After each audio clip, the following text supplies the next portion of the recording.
Assalamualaikum warahmatullahi wabarakatuh. Berjumpa kembali bersama Priska Anggela bersama Dowira Kei, do obrolan wibu rasa keimanan. Pada kesempatan malam hari ini insya Allah kita akan sharing-sharing ini terkait dengan Attack on Titan, teman-teman. Attack on Titan, dimana kita akan sharing bersama teman-teman kita di kajian anime. Halo Sensei, Masya Allah. Ya, jadi teman-teman sekalian, insya Allah kita akan bahas terkait dengan hero or villain gitu ya, dari bangsa Merley dan juga bangsa Eldia. Wah, menarik ya. Kita pada kesempatan malam hari ini, insya Allah kita akan bersama Sensei Zulfikar, kemudian Kak Habun Revo dan Kak Megani Chan di kajian anime. Insya Allah pada kesempatan malam hari ini kita akan sharing terkait dengan Attack on Titan ya. Alhamdulillahirabbil alamin wa binasta'in wa ala alihi umri dunya wadin. Asyhadu an la ilaha illallah wahdahu la syarikalah wa asyhadu anna Muhammadan abduhu wa rasuluh la nabiyya ba'da. Qala Allah ta'ala bi kitabil karim, a'udzu billahi minasyaitonir rajim. Bismillahirrahmanirrahim. Kuntum khairu ummat ukhrijat linnas ta'muruna bil ma'ruf wa tanhauna 'anil munkar wa tu'minuna billah. Alhamdulillah, puji dan syukur kepada Allah Subhanahu wa taala yang telah memberikan kita kemudahan, kesehatan, keberkahan ya, kemudahan-kemudahan lainnya, kelancaran-kelancaran lainnya, sehingga kita diberikan Allah senantiasa hal-hal yang menakjubkan dalam kehidupan. Kemudian juga senantiasa kita bisa bersabar dan bersyukur atas segala sesuatu yang telah Allah berikan pada setiap harinya. Alhamdulillahirabbil alamin, teman-teman sekalian. Pada kesempatan malam hari ini kita akan sharing bersama kajian anime kembali ya di Dowira Kei, di obrolan wibu rasa keimanan. Ya, hari ini kita mengupas terkait dengan Attack on Titan. Pada kesempatan sebelumnya juga kita sempat membahas terkait dengan Attack on Titan ya, yaitu terkait dengan Islamic rumbling ya, rumblingnya si Eren. Nah, kemudian terkait dengan gelombang umat Islam seperti itu. Nah, pada kesempatan malam hari ini kita akan sharing terkait dengan hero or villain. Jadi, apakah seorang pahlawan ataukah seorang pemberontak atau menjajah ataupun penjahat ya. Ya, cukup menarik sekali. Pada kesempatan malam hari ini tentu saja kita akan spoiler dulu ya, spoiler alert teman-teman sekalian yang mungkin belum pernah nonton animenya atau mungkin sudah nonton ya, tapi mungkin belum terkulik-kulik. Jadi di sini mohon dipertimbangkan mungkin ingin lanjut atau tidak, karena banyak spoiler-spoiler yang akan kita bahas pada malam hari ini ya. Tapi ini mungkin akan jadi suatu tertarikan tersendiri mungkin bagi teman-teman yang belum pernah nonton anime Attack on Titan ya. Masya Allah, tabarakallah. Jadi kita akan sharing sedikit terkait dengan Attack on Titan teman-teman sekalian sembari menunggu dari pembicara-pembicara kita pada malam hari ini. Jadi Attack on Titan sendiri adalah sebuah anime di mana ada sebuah latar cerita di mana berabad-abad lamanya. Halo Kak Wibarya, Kak Sinomia ya, Masya Allah. Jadi kita bahas Attack on Titan. Jadi Attack on Titan sendiri adalah sebuah anime di mana latar ceritanya adalah berabad-abad yang lalu ada sekelompok umat manusia yang dibantai hingga hampir punah oleh makhluk yang menyerupai manusia juga gitu ya. Kemudian yang disebut dengan Titan, karena manusianya ini bukan manusia sembarangan tapi manusia yang mengerikan gitu ya. Seperti itu. Ya, seperti di spoilernya bisa dicari ya teman-teman sekalian, Attack on Titan itu seperti apa, Titan itu seperti apa kan. Sering banyak juga meme-meme terkait dengan Titan, mau jadi Titan gitu-gitu ya. Nah, Titan itu seperti apa? Jadi seperti manusia tapi dia lebih mengerikan gitu ya teman-teman sekalian. Jadi di sini Titan itu sendiri, wah Kak Habun udah bergabung ya di sini. Jadi Titan sendiri adalah memaksa manusia sendiri untuk bersembunyi dalam sebuah ketakutan di mana di balik temboknya tuh luar biasa gede banget ya, jadi mengelilingi seperti dikandangin gitu ya manusianya, di mana sangat besar dan membuat raksasa-raksasa yang disebut dengan Titan ini benar-benar menakutkan, dan bahwasanya selera terhadap daging manusia ini jadi sangat mengerikan gitu ya. Jadi mereka tidak lain lahir dari rasa lapar, tapi hanya sebuah latar kesenangan juga gitu, tapi juga jadi sebuah mangsa gitu ya. Jadi agak mengerikan. Oke.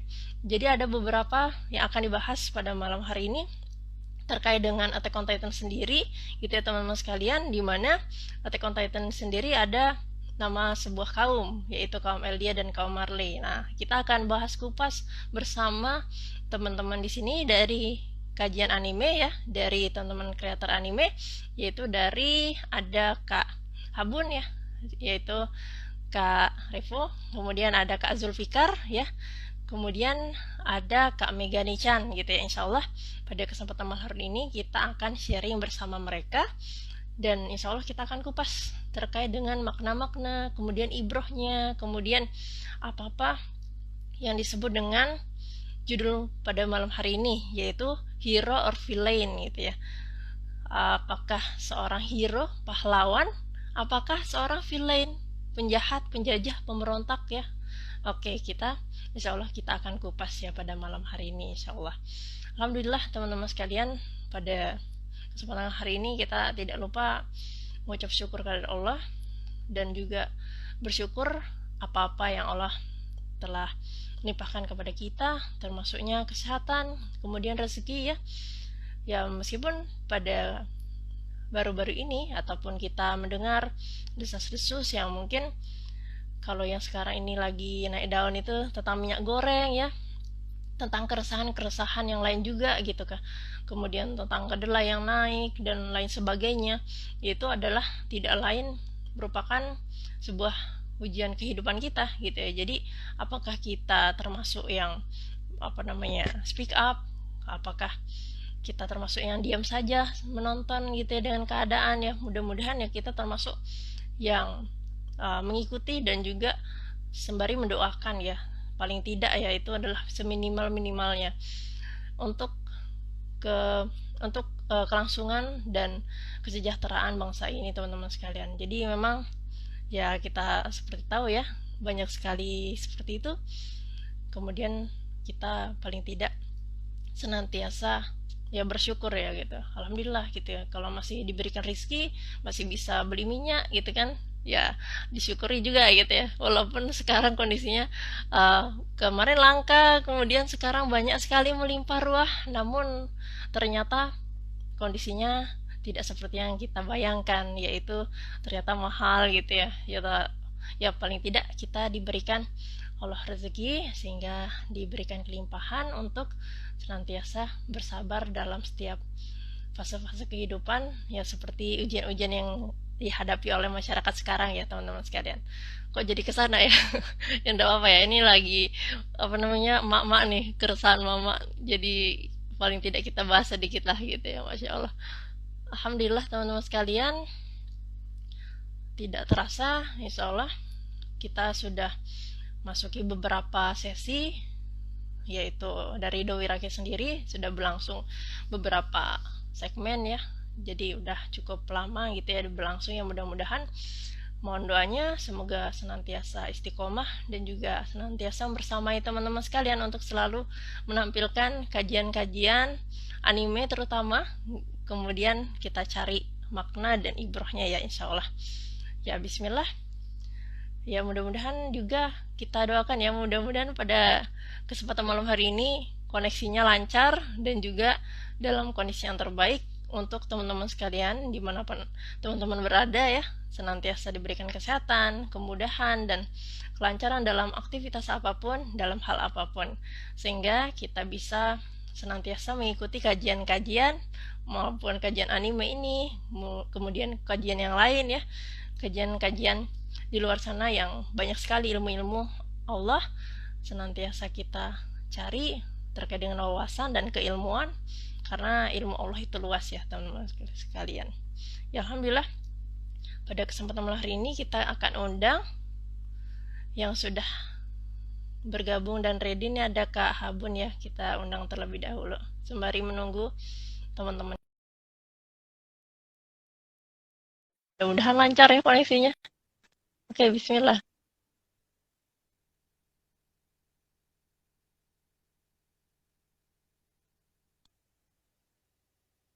Kita akan bahas.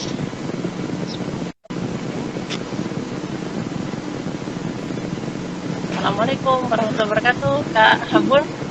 Waalaikumsalam, Kak Priska.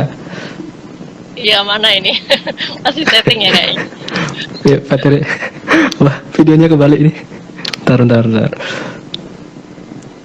Ini terlalu bersemangat. Jalan. Luar biasa. Nah, Sangat prepare banget ya, well prepare. Ya, alhamdulillah. Gimana nih? Apa kabarnya Kak Revo di sana dan juga aktivitas sekarang? Mungkin lagi sibuk apa? Gitu.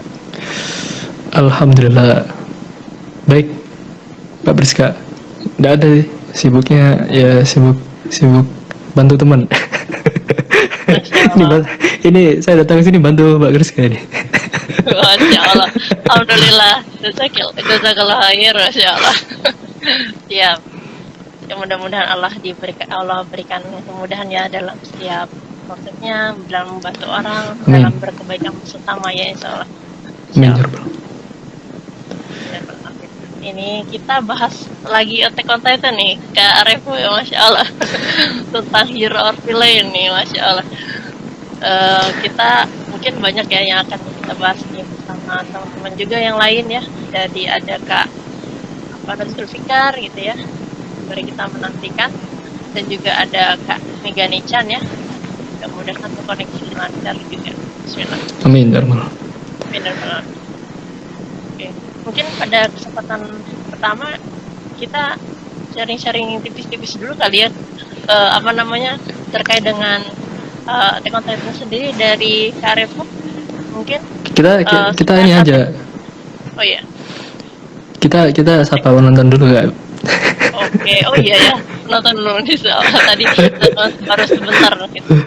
Oke, ini ada Kak Rizky Puji, wah ini sudah bergabung ya bersama kita. Alhamdulillah. Halo Kak Megani Chan, Masya Allah. Ini musuh saya kalau di grup ini. Ya ini bener. Masya Allah. Jadi gini teman-teman, di Mbak Priska, saya dan Mbak Megani ini dalam ada satu komunitas yang itu komunitas memang konten kreator dakwah anime.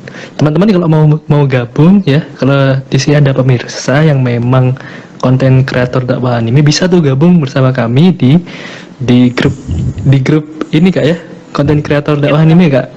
Ya, atau teman-teman mungkin hanya ingin ikut kajiannya, ada grup kajian anime. Insya Allah teman-teman yang mau gabung, yang pecinta anime, yang otaku, yang wibu, yang mau hijrah tapi mungkin perlu barengan ya, perlu teman, bisa tuh kita di sana saling sharing ya, ya Kak. Jadi kalau Mbak Kak Megani, Mbak Megani keluar. Mungkin koneksinya kurang stabil. Jangan-jangan ngambek dia. Ngambek gak?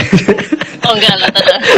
Oh ini kita sapa dulu, udah ada Kang Zulfikar nih, Masya Kak Allah. Zul. Assalamualaikum. Iya, Kang Zulfikar. Iya, Kak Zul.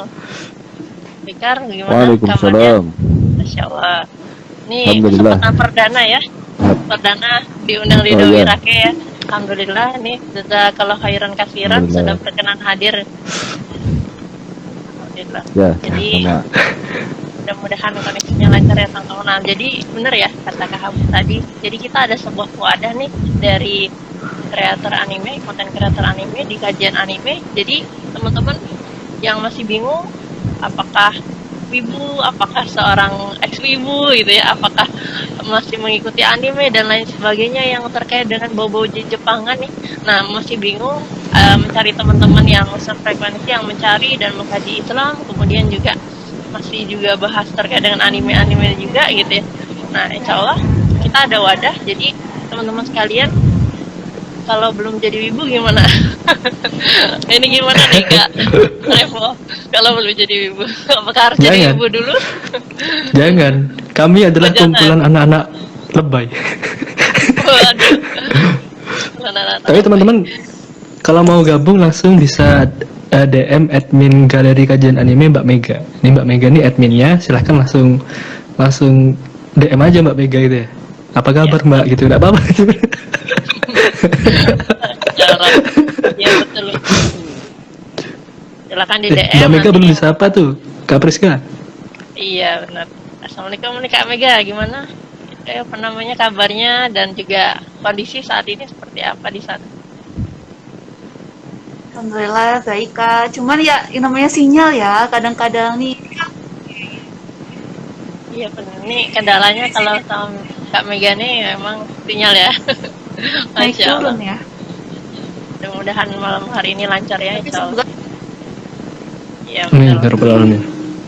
Nih teman-teman sekalian juga ya, terima kasih yang sudah hadir ya pada kesempatan malam hari ini. Kita sapa ada Kak Sanjuya ya, Kang Hasan ya udah hadir nih, ada dari akun manusia pilihan, kemudian ada Kak Arunika dari Kak Sinomia ya, dari Ibu Area, ada Kak Ukasya juga ya hadir pada kesempatan malam hari ini. Jadi ada baru juga bergabung ada Kak Kristi ya, mudah-mudahan bisa mengambil kebaikan daripada kesempatan hari ini ya. Alhamdulillah teman-teman sekalian sudah berkumpul ya pada narasumber kita pada kesempatan malam hari ini, yang mana pada kesempatan hari ini kita akan sharing Attack on Titan terkait dengan kaum Marley dan Eldian. Pada kesempatan pertama mungkin kita tanya-tanya dulu terkait dengan sharing-sharing bersama Kak Megiani Chan ya, insya Allah. Ya, oke. Untuk mempersingkat waktu, mungkin kita akan bahas dulu. Mungkin Kak Megiani Chan boleh ceritakan terkait dengan alur dari bangsa Merlin sendiri, kemudian menyerang kotanya Eren ini seperti apa, kemudian juga mungkin dari perspektif Kak Megiani Chan seperti apa, mungkin bisa disampaikan Kak. Terima kasih. ya, Bismillahirrahmanirrahim.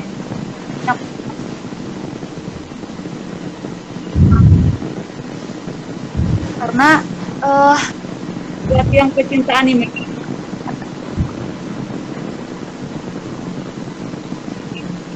Kak Megiani Chan suaranya belum terkondisikan sepertinya. oh belum ya? Suaranya kedengeran nggak Kak? Kalau segini. Ini Dengar, kedengeran. Ya jadi Bismillah, aku sedikit tentang ceritanya di eh, bagian ini.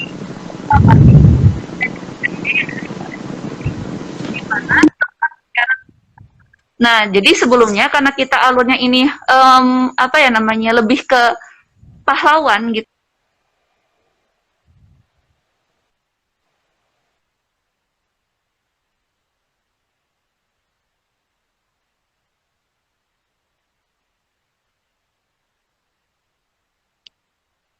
Halo Kak Megiani Chan, mungkin terkait dengan kondisi koneksi ya. Nah bener, ada terkeluar. Ya mudah-mudahan bisa bergabung kembali ya. Ini emang dari kemarin-kemarin kendalanya emang koneksi ya teman-teman kalau lagi online seperti ini. Tapi mudah-mudahan tidak mengurangi semangat kita ya dalam mengkaji anime. Insya Allah. Ini sudah kilas ada air dari Kak Arif Wicaksono. Jangan lupa share ke kawan-kawan ya minasan. Iya, share ya.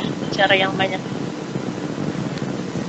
Kak Kristapian, salam dari desa Kueve, sebelahnya Konoha. Wah ini kayaknya emang wibu-wibu deh. Teman-teman di Kak Arif. Nggak, itu bukan wibu, tuh dia pembohong. Waduh, Suifu ya. Antek Cina tuh, Mbak. waduh. Kak Chris Masya Abian. Allah. Oke. Ini Kak Mega udah bergabung kembali. Boleh Kak Mega? Iya. Bismillah. Jadi insya Allah di sini aku bakal sedikit ceritain ya tentang em, kebenciannya penduduk Eldias di benua Marley dan juga penduduk Eldias di Pulau Paradis. Dan gimana sejarahnya sampai-sampai mereka itu saling benci gitu. Nah, seperti yang kita tahu, di Attack on Titan ini tuh kita diceritakan di season finalnya tentang masa lalu. Kalau season 1 sama season 2 kan lebih ke perangnya ya, lebih ke perangnya gimana cara mereka menaklukkan Titannya, kemudian apa namanya tuh kenapa mereka melakukan hal itu. Nah, kalau di season finalnya itu kita diceritain masa lalu sebelum perang itu terjadi. Dan kenapa sampai Titan-Titan itu tuh menyerang si rumahnya Eren gitu. Nah di sini kita bakal bahas dulu secara sedikit aja lah kayaknya ya.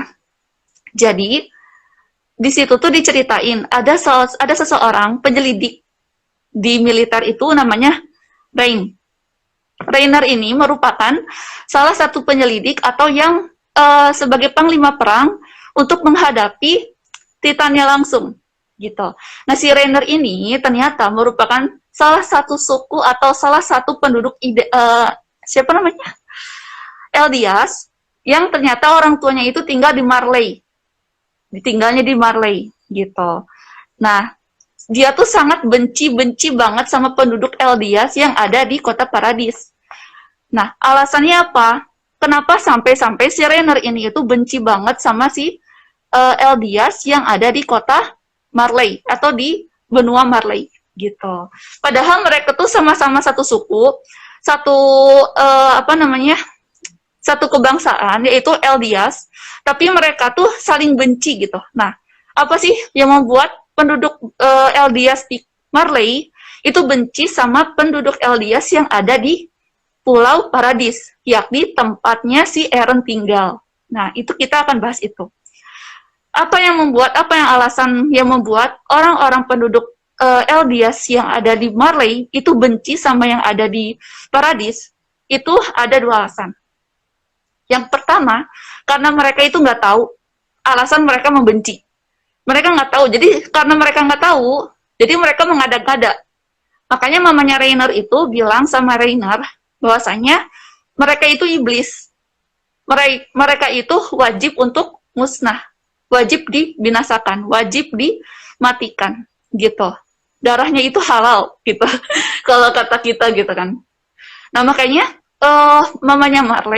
mamanya Rainer dan juga penduduk-penduduk yang ada di sana itu sangat membenci orang-orang Eldias karena memang karena mereka tidak tahu kenapa mereka ditinggalkan di sana, jadi mereka membuat sebuah asumsi gitu. Dan asumsi itu tuh mereka buat cerita bohong yang membuat penduduk Eldias yang ada di Marley itu benci sama penduduk yang pindah ke Pulau Paradis gitu. Alasan yang keduanya karena didoktrin. Mereka tuh dari kecil, apalagi si Rainer ini dan panglima-panglima perang yang memang tinggal di Marley sejak kecilnya, itu mereka didoktrin untuk membenci mereka. Sehingga dalam hati mereka itu benar-benar penuh dengan kebencian. Padahal mereka nggak ngerti. Mereka nggak tahu gitu apa yang membuat mereka benci, pokoknya harus benci aja gitu. Istilah kayak apa ya, kalau di keluarga kita gitu kan, ada om, ada sepupu gitu kan. Nah orang tua kita tuh bilang jangan dekat-dekat sama si om ini ya, soalnya si om ini tuh orangnya kayak gini. Dan kita tuh dari kecil udah dicekokin kayak gitu, akhirnya kita benci kan sama si om itu, padahal keluarga kita sendiri gitu, tapi kita dicekokinnya kayak gitu dari kecil. Nah itulah kenapa si Rainer ini tuh benci banget sama orang-orang Eldias yang ada di Pulau Paradis gitu, karena emang udah didoktrin dari kecilnya. Sehingga selain didoktrin juga mereka juga sejarahnya itu dibuat-buat sehingga seperti hal itu tuh benar terjadi, padahal enggak gitu. Lanjut, dikisahkan ada dua versi ya. Ada dua versi sejarah yang diketahui berbeda di antara penduduk Marley dan juga penduduk Eldias yang ada di Paradis. Jadi, mereka tuh punya sejarah yang berbeda. Kenapa penduduk Marley, rakyat Eldias ini benci sama yang ada di Paradis? Itu sejarahnya berbeda dengan penduduknya si Eldias yang pergi dari benua Marley. Gitu. Ada dua versi nih sejarahnya. Kalau yang pertama itu versi sejarahnya penduduk Paradis.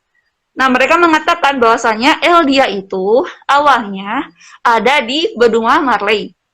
Nah, ketika di benua Marley itu mereka seolah kayak ditindas gitu loh. Terus dijajah sama mereka dan mereka ngerasa kayak ngapain aku di sini terus gitu, rajanya tuh. Mending kita keluar aja deh. Biarkan si Marley ini berkuasa sesuai dengan apa yang mereka inginkan. Sesuai dengan yang Marley inginkan. Lebih baik kita pergi aja dari sini gitu loh. Si raja tuh akhirnya meminta para penduduknya, rakyat-rakyatnya untuk pergi meninggalkan Marley ke paradis gitu.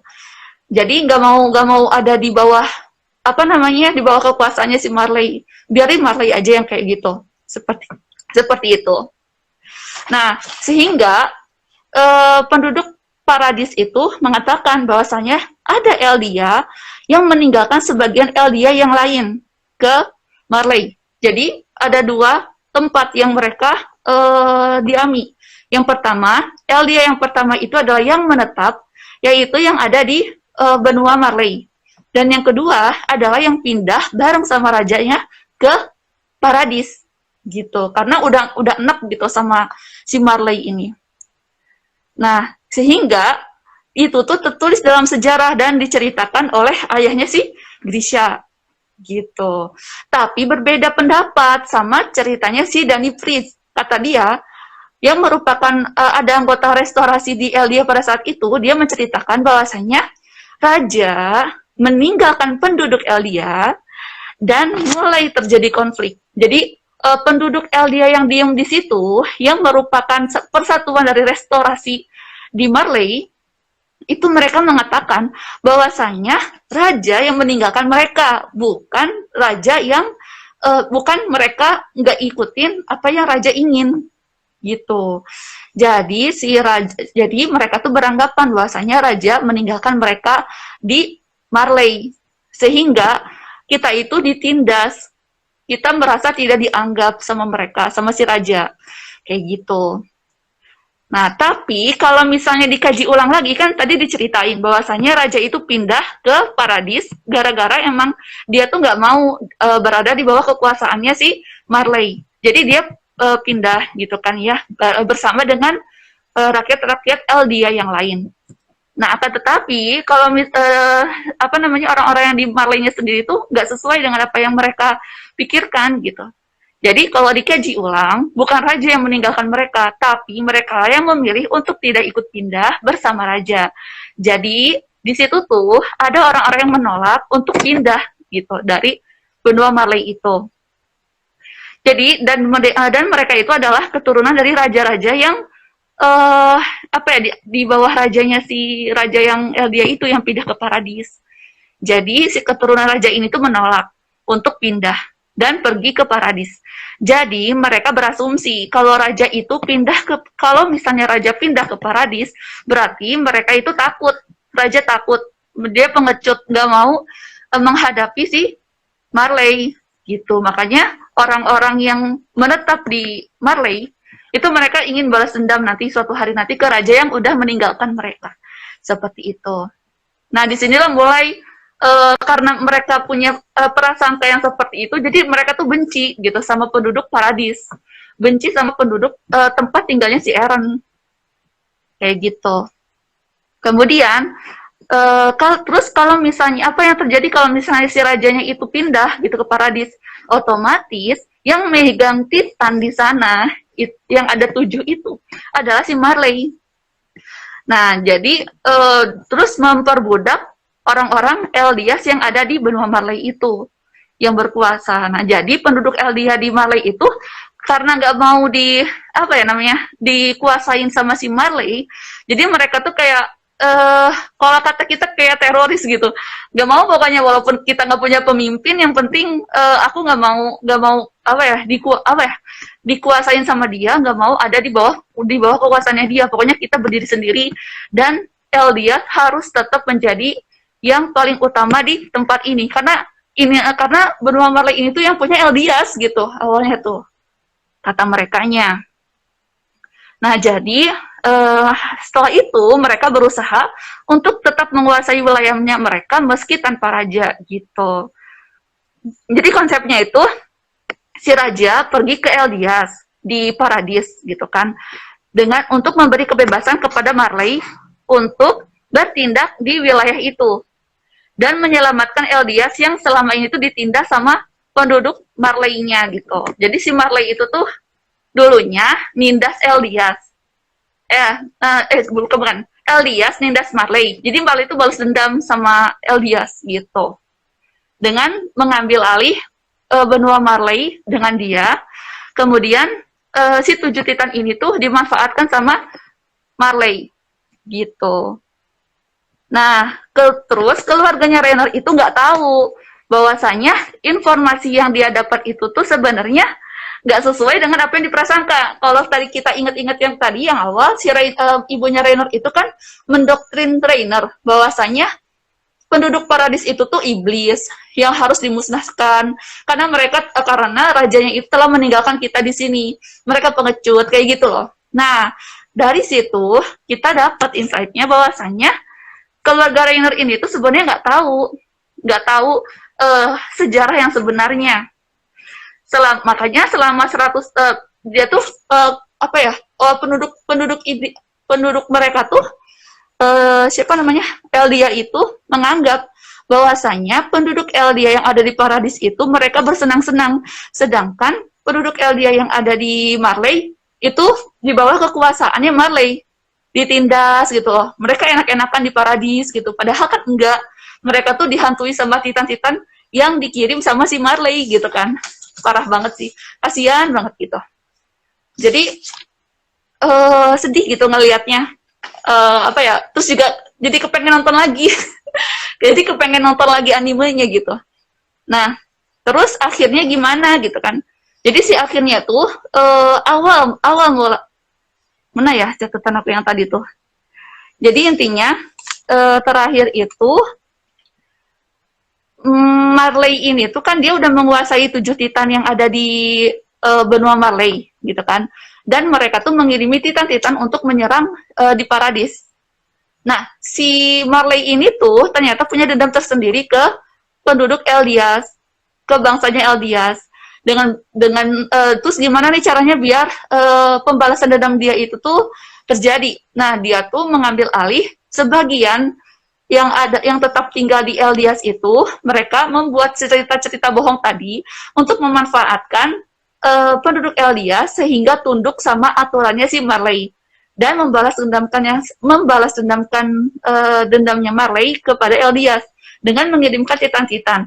Terus siapa yang bisa mengendalikan titan-titan itu? Yang bisa mengendalikan titan-titan itu adalah penduduk Eldia kayak gitu. Nah, makanya sebenarnya yang kemakan isu bohong itu adalah penduduk Eldia yang ada di benua Marley. Mereka nggak tahu bahwasanya apa yang mereka lakukan ini adalah salah. Mereka mengira ketika mereka melakukan hal itu berarti mereka sudah membalas dendam si raja itu.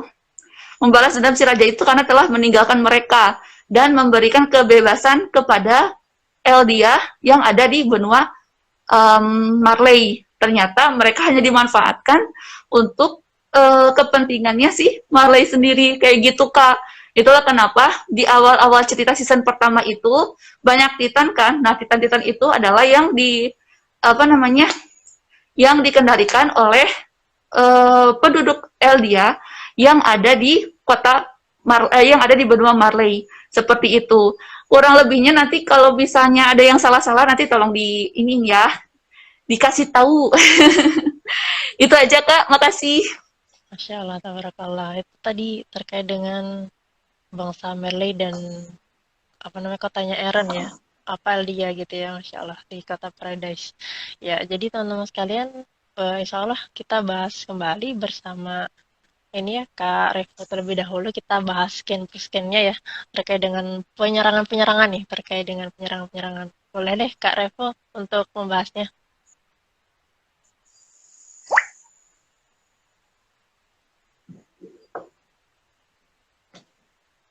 Suaranya belum masuk nih Kak Revo.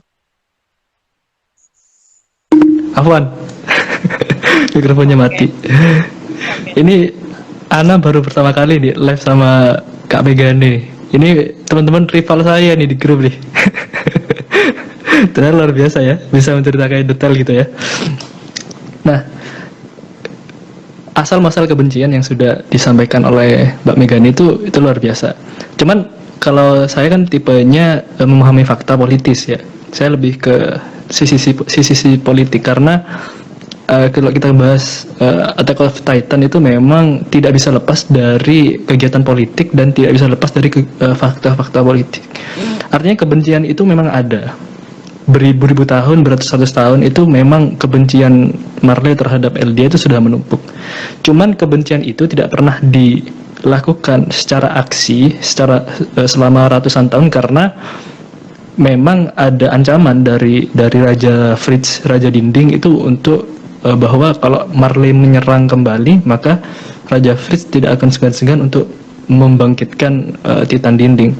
Nah, kenapa kemudian saya ingin menjabarkan sedikit fakta politik yang mungkin menambahkan apa yang dijabarkan oleh saudara kita Megani ya, bahwa ini kebencian itu hanya kemudian berupa aksi mengirimkan titan-titan kecil. Tapi kenapa kemudian Marley itu sampai harus mengirim 4 titan ini ya penting ya, yaitu titan wanita, titan armor dan kolosal, dan ini juga titan jauh titan. Nah, kenapa harus mengirimkan 4 orang itu untuk menyusup ke Eldia? Ternyata secara fakta politik bahwa Marley sendiri menggunakan titan ini untuk melakukan perang dunia dan juga untuk melakukan penjajahan juga. Jadi apa yang dilakukan Eldia selama ribuan tahun, ternyata Marley juga melakukan itu, yaitu memanfaatkan kekuatan titan untuk kemudian menjajah dunia. Namun di satu sisi, bahwa ketika kita lihat fakta Attack of Titan itu, mereka sudah tidak ada di masa lalu, bahwa mereka itu sudah ada di zaman di mana senjata itu sudah maju, sedikit maju lah. Artinya kemajuan senjata militer itu membuat penduduk dunia itu memiliki satu kekuatan militer yang bisa membunuh Titan. Nah, satu senjata yang itu namanya senjata anti Titan yang bisa membunuh Titan. Artinya, jika Marley terus-terusan bergantung pada senjata berupa Titan itu, maka suatu saat mereka akan kalah. Karena senjata yang teknologi manusia, teknologi militernya itu akan terus maju. Nah, itu pikiran politik Marley.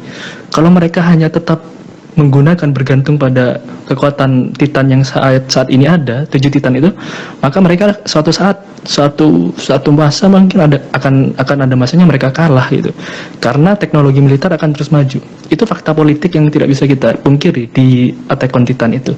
Maka dari itu, kenapa mereka menyusupkan 4 Titan penting ke dalam Eldia? Karena mereka membutuhkan kekuatan dari Titan pendiri atau kekuatan dari Titan Raja Fritz yang bisa kemudian mengkontrol ya, mengendalikan Titan-Titan dinding itu. Nah, karena mereka membutuhkan besarnya kekuatan Titan Raja Fritz ini, maka mereka menyusupkan 4 orang ini. Nah, ini serangan Marley ke Eldia ini bersifat politik. Jadi memang mereka benci, iya. Maksudnya mereka ingin balas dendam, iya. Tapi mereka tidak pernah melakukan itu karena ada satu ancaman dari Raja Fritz sebelumnya. Walaupun itu menggunakan sumpah gejatan senjata itu. Tapi kenapa mereka tidak kemudian menyerang langsung? Karena ada ancaman itu. Nah, mereka menyerang langsung desakannya karena desakan politik yang pertama, bukan desakan balas dendam. Jadi kemudian balas dendam itu, serangan Marley ke Eldia itu balas dendam itu poin keberapa lah gitu. Cuman serangan yang dilakukan Titan Armor, yang dilakukan Colossal Titan itu serangan politik. Karena mereka butuh satu kekuatan Titan pendiri itu untuk menyerang dan menjajah dunia kembali. Nah, itu tuh serangan politik. Itu yang ingin Ana sampaikan itu. Nah, maka ketika kita lihat di season pertama, maka kita akan lihat bahwa mereka itu adalah orang-orang yang jahat ya. Karena mereka jelas karena merobohkan dinding, maka banyak titan kecil-kecil itu kemudian masuk itu, yang kemudian membunuh banyak manusia ya, membunuh banyak orang-orang Eldia yang ada di Paradis. maka kita akan melihat mereka adalah orang jahat. Kan kita di sini bahasanya kan subjektivitas pahlawan ya. Maka kita akan melihat orang-orang Marley yang menyerang Eldia itu orang-orang utusan Marley ya. Ya mereka kan Eldia juga. Titan Armor itu akan adalah orang jahat ya. Mereka membiarkan masuk Titan itu sehingga memakan manusia-manusia yang ada di dalam dinding. Justru ini kemudian juga bentuk genosida itu. Kalau kita bilang Eren genosida, ini juga saya kira ini juga genosida itu, karena membiarkan Titan-Titan itu justru memberikan masuk gitu. Nah ini ketika kita melihat dari sisi Eldia, maka mereka adalah orang jahat itu. Tapi kalau kita lihat dari sisi Marley, maka mereka ini adalah pahlawan. Justru sebuah kehormatan bagi seorang Eldia di kalangan Marley itu untuk mendapatkan tugas berupa atau untuk menjadi beberapa Titan penting ya. Justru menjadi kehormatan, menjadi pahlawan ya, itu ya. Jadi di sisi Marley mereka adalah pahlawan ya, di sisi Eldia mereka adalah penjahat. Nah, sekarang kembali kepada serangan Eren. Jadi kan saring balas terang. Yang satu serangan politis. Nah, ini Eren kemudian menyusup juga, melakukan cara yang sama seperti yang dilakukan cara-cara Marley, yaitu menyusupkan Reiner ya dan kawan-kawannya, dan Eren juga melakukan hal sama. Cuman bedanya apa? Penyusupan yang dilakukan Reiner dan kawan-kawannya ini dilakukan secara tugas politik. Sedangkan penyusupan yang dilakukan Eren ini dilakukan secara individu.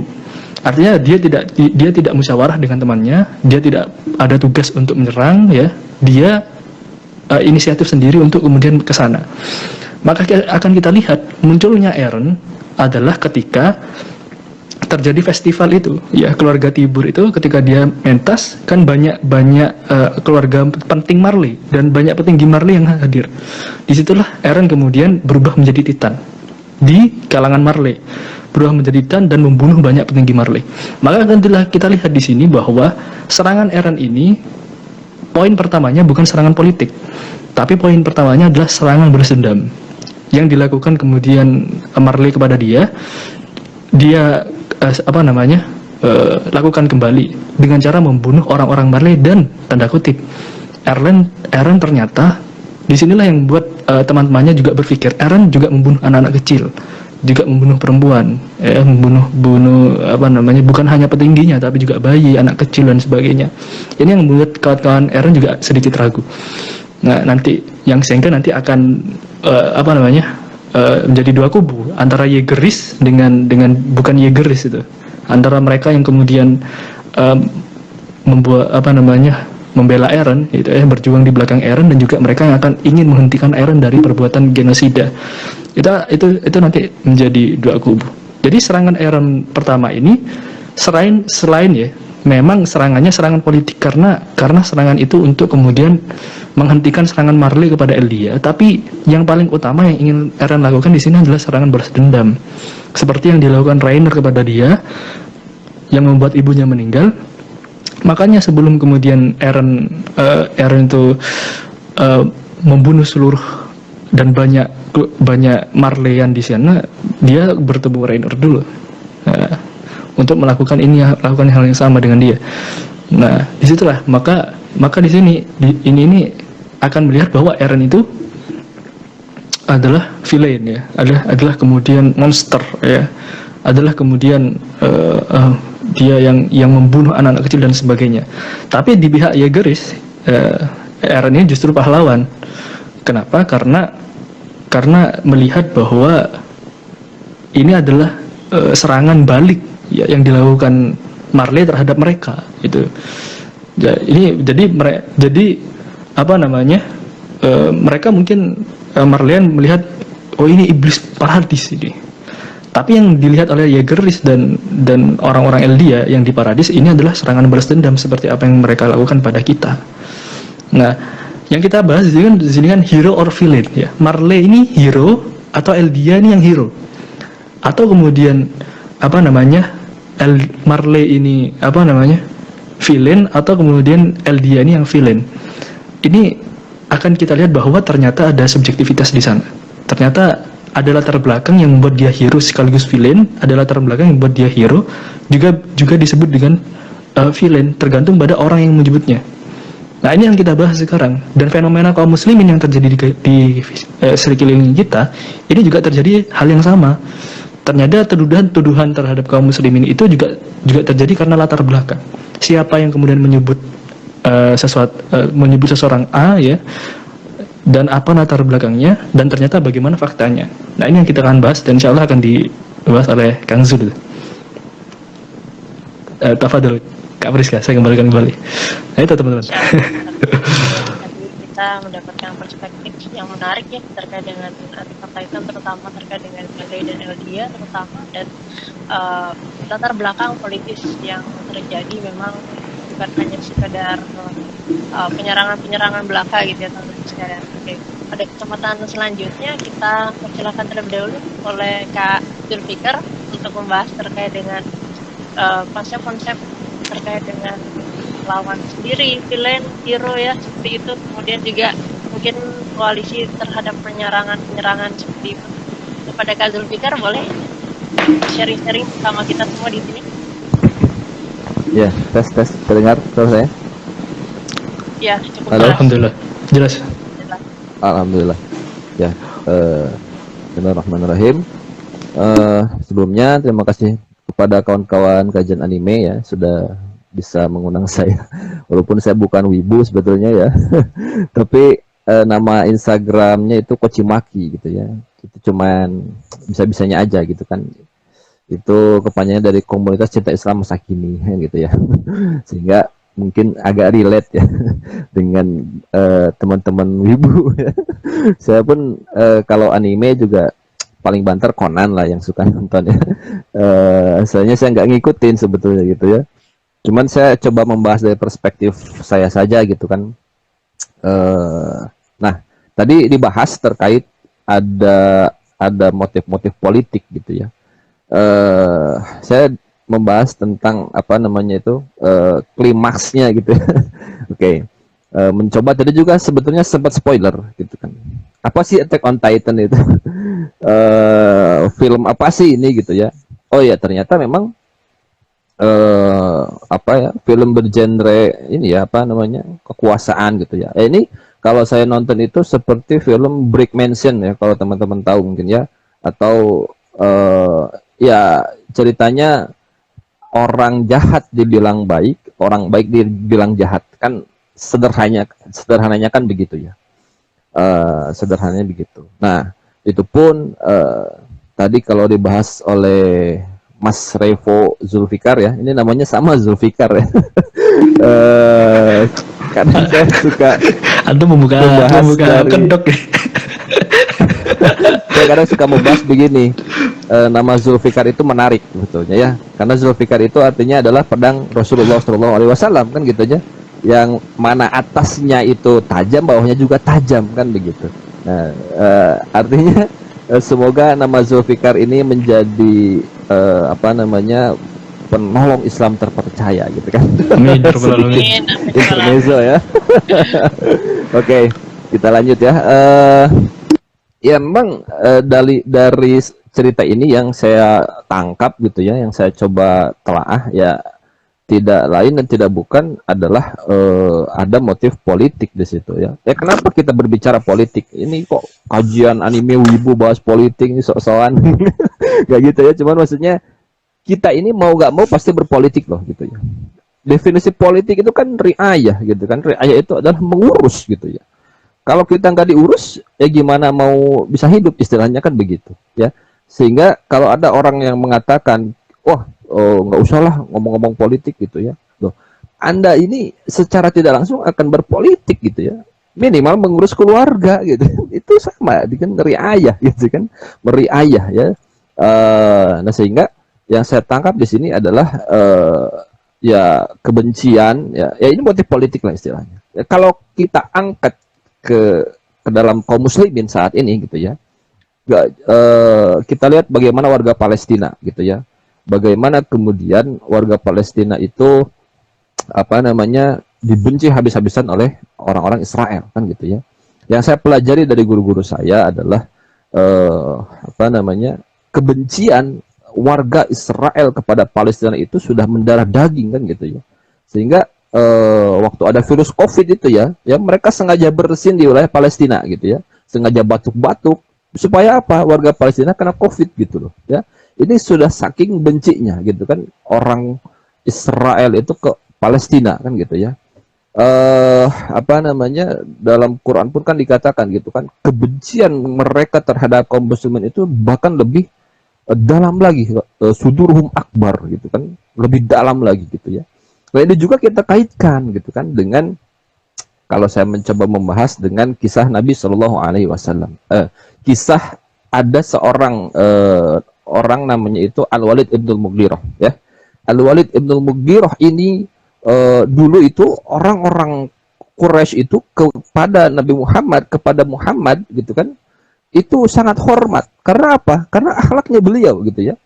Tapi ketika Nabi Muhammad diutus menjadi nabi dan kemudian membawa agama di tengah-tengah mereka ya, mereka berubah menjadi benci ya. Sama dengan tadi yang saya perhatikan di cerita ini gitu kan.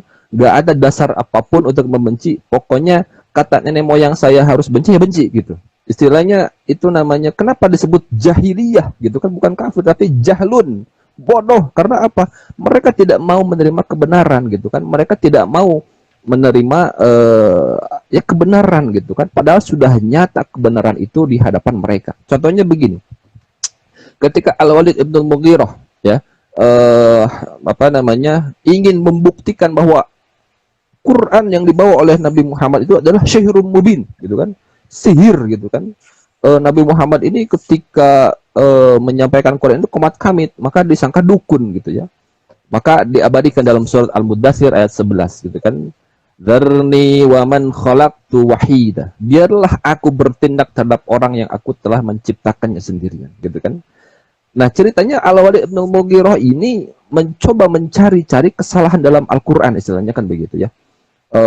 Sehingga waktu dulu ya para penyair-penyair terkenal di Arab itu dikumpulkan dan mencoba membuat 10 ayat yang serupa dengan Al-Qur'an. Alhasil apa? Diketawain gitu kan.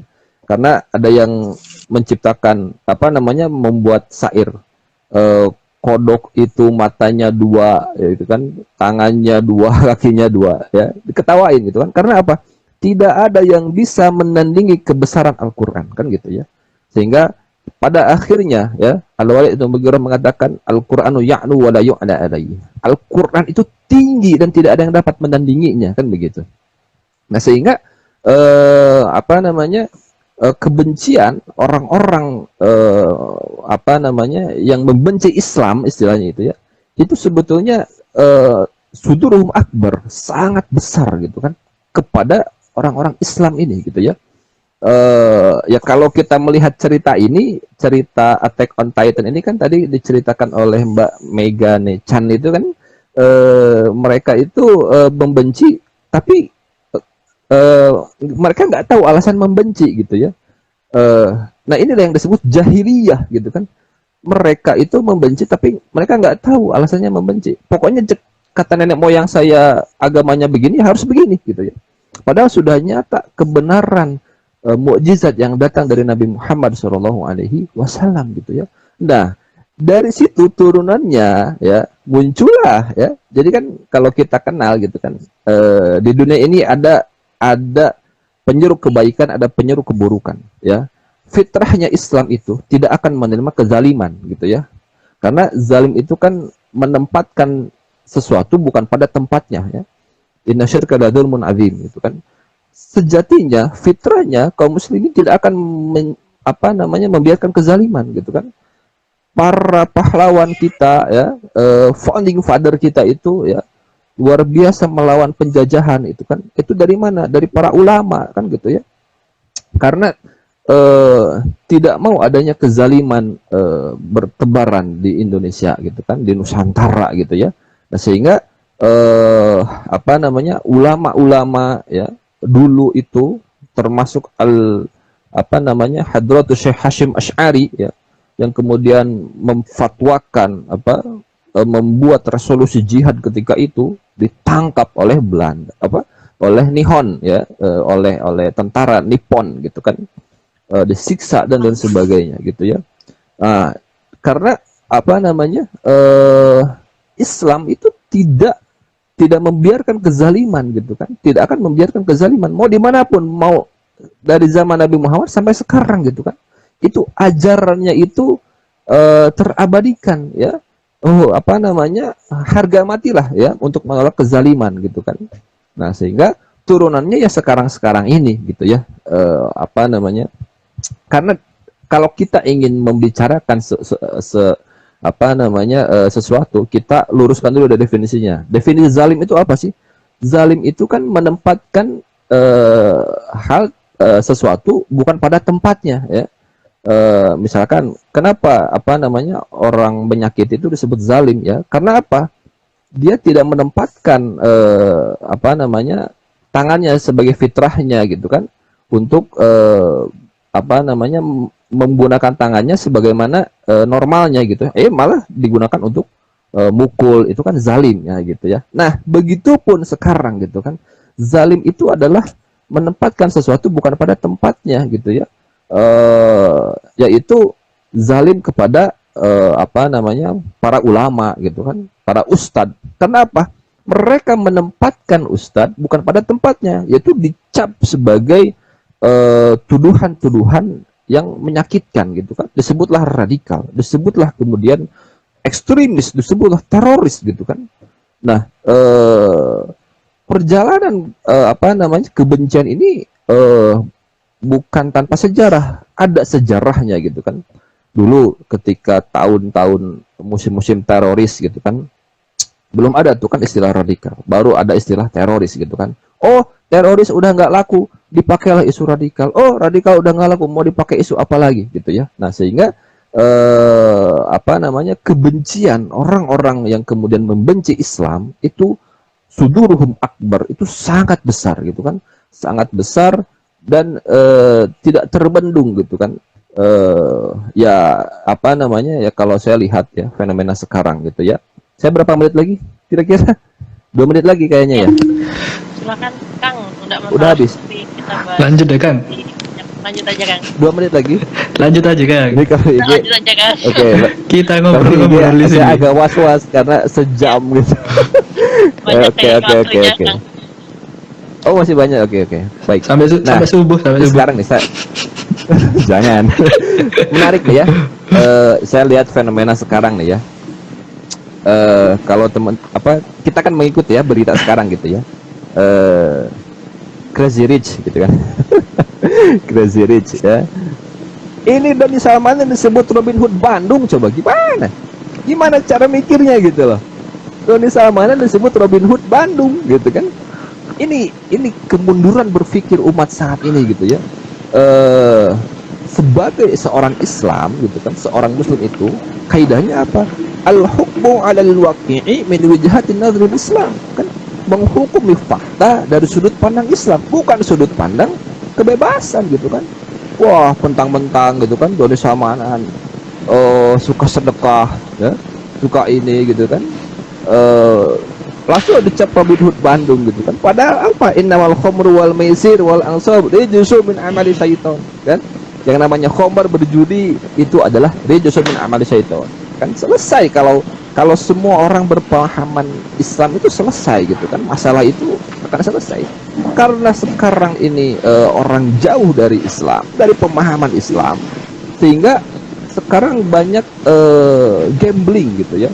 Nah, orang baik ulama malah dicap radikal, ditangkap. Promotor judi disebut Robin Hood, kan aneh ya. Ini apa namanya, kalau kata bahasa Rocky Gerung itu kedunguan yang nyata gitu ya. Sehingga saya nggak habis pikir gitu kan. Berarti memang tugas kita sebagai pengaman dakwah ini masih sangat banyak gitu kan, masih sangat berat gitu ya.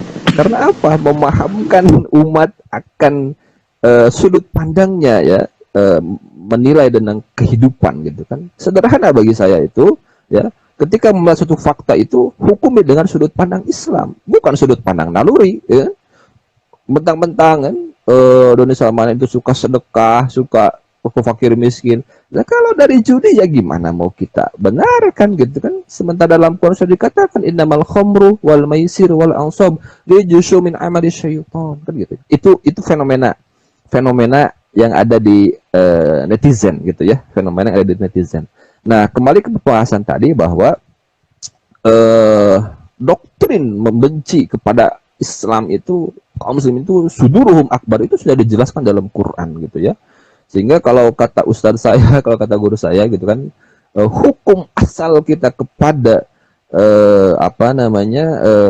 kafir itu adalah seuzon gitu ya. Kita nggak boleh seuzon sama orang kafir gitu. Karena apa? Karena boleh jadi ada intrik-intrik. Contoh begini ya, datang ke masjid, ke pesantren pakai jas ya, ngasih sumbangan, besoknya moderasi agama. Gitu kan.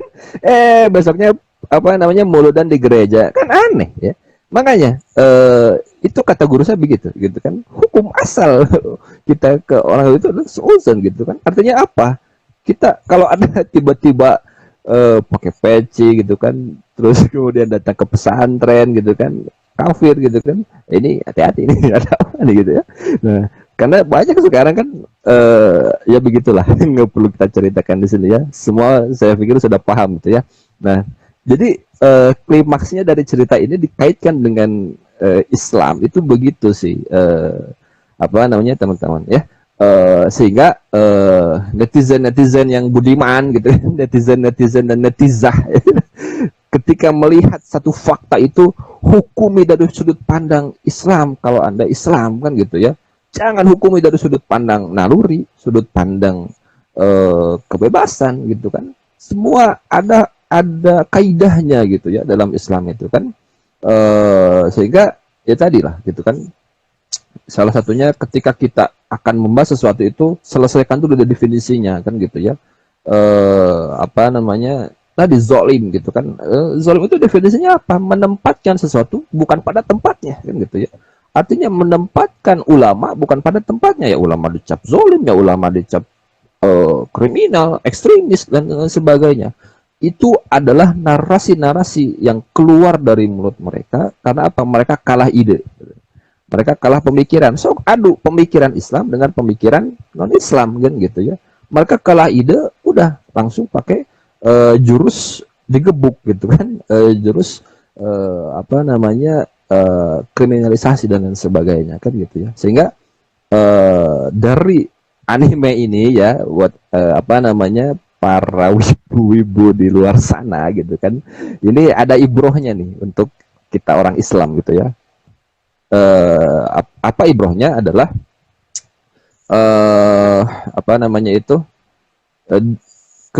keburukan itu tidak akan pernah menyatu dengan kebaikan gitu ya. Artinya apa?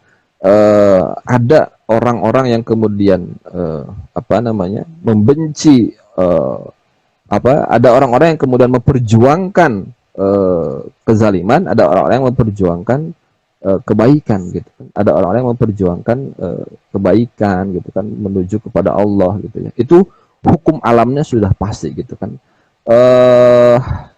Kita dengan zaman Nabi Muhammad itu nggak jauh beda. Yang beda hanyalah teknologinya saja gitu kan. Sama sekarang kan ada Abu Jahal milenial gitu. Ada Abu Janda, ada Abu dan lain-lain sebagainya gitu kan. Sama dengan Al-Walid Ibn Mughirah, Abu Jahal gitu kan. Sampai-sampai ketika diceritakan itu Al-Walid Ibn Mughirah ingin membongkar di mana sih ingin memfitnah Nabi Muhammad ya. Sampai-sampai ia merenggut jidatnya itu kan. Gimana saya untuk menghancurkan Islam gitu kan.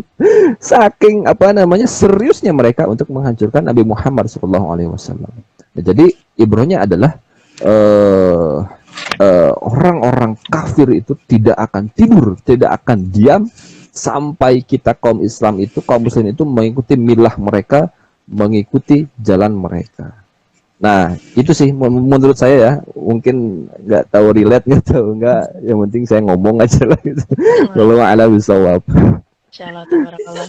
Jazakallah khairan katsiran. Ini Kang Zulfikar sudah bahas terkait dengan kebencian ya, kemudian narasi-narasi yang memang ya tidak bisa kita pungkiri, memang dari anime juga kita bisa ambil ibrah bahwasanya ada hal-hal yang memang ada relate-nya juga gitu, terutama terkait dengan sebuah fenomena politis, kemudian fenomena kebencian-kebencian, narasi-narasi yang disampaikan, dan apa yang kita lihat fenomena sekarang ya, bahwasanya terkait dengan kebenaran-kebenaran, terkait dengan penghilangan diskriminasi, terkait dengan cap-cap seperti ekstremis, kemudian radikal, dan lain sebagainya yang memang saat ini sangat naik daun ya gitu kalau kita lihat bahwasanya kemarin juga baru rilis lagi yang apa namanya ulama-ulama radikal gitu ya, radikul lah katanya, radikul.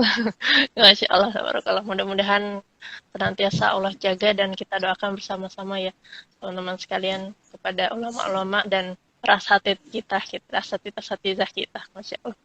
Oke, ini teman-teman sekalian ada ini kepada Kak Revo, kemudian Kang Hasan dan Kak Megane Chan, ada pertanyaan dari Kak Arif Wicaksono, katanya apa sih standar kebenaran dalam Attack on Titan menurut pemateri di sini melihat penyerangan-penyerangan yang saling serang, kemudian musuh jadi kawan, kawan jadi musuh, di ending capture manganya juga Paradise dihancurkan gitu ya. Mungkin yang pertama kita tanya dulu Kak Revo deh, seperti itu. Gimana Kak Revo? Ini dari jadi kawan jadi musuh, musuh jadi kawan gitu. Kemudian standar kebenarannya seperti apa? Ya, itu Mbak Priska tadi salah sebut tuh, Kang Zul bukan Kang Hasan. Astagfirullahaladzim. Masya Allah, maafkan hamba. Ya, apa ya ini kepada Kang Zul. Alhamdulillah. Ya, pertanyaan apa? Standar kebenaran ya? Standar kebenaran apa? Standar kebenaran dalam AOT menurut pemateri, dan juga mengapa melihat penyerangan-penyerangan ini saling serang, musuh jadi kawan, kawan jadi musuh. Mungkin perspektifnya seperti apa? Iya ya. Jadi sebenarnya gini, standar kebenaran yang digunakan di anime itu sebenarnya hampir sama dengan yang digunakan di real life ya, di kehidupan nyata menurut saya, yaitu standar ya kemanusiaan. Jadi kenapa ada bahasan gini. Saya tadi nonton YouTube, ada bahasan seperti ini, bahwa kelompoknya Levi, Hange, Pony, Jin dan Mikasa itu konyol gitu. Ada bahasan seperti itu. Lah kenapa? Logikanya seperti ini.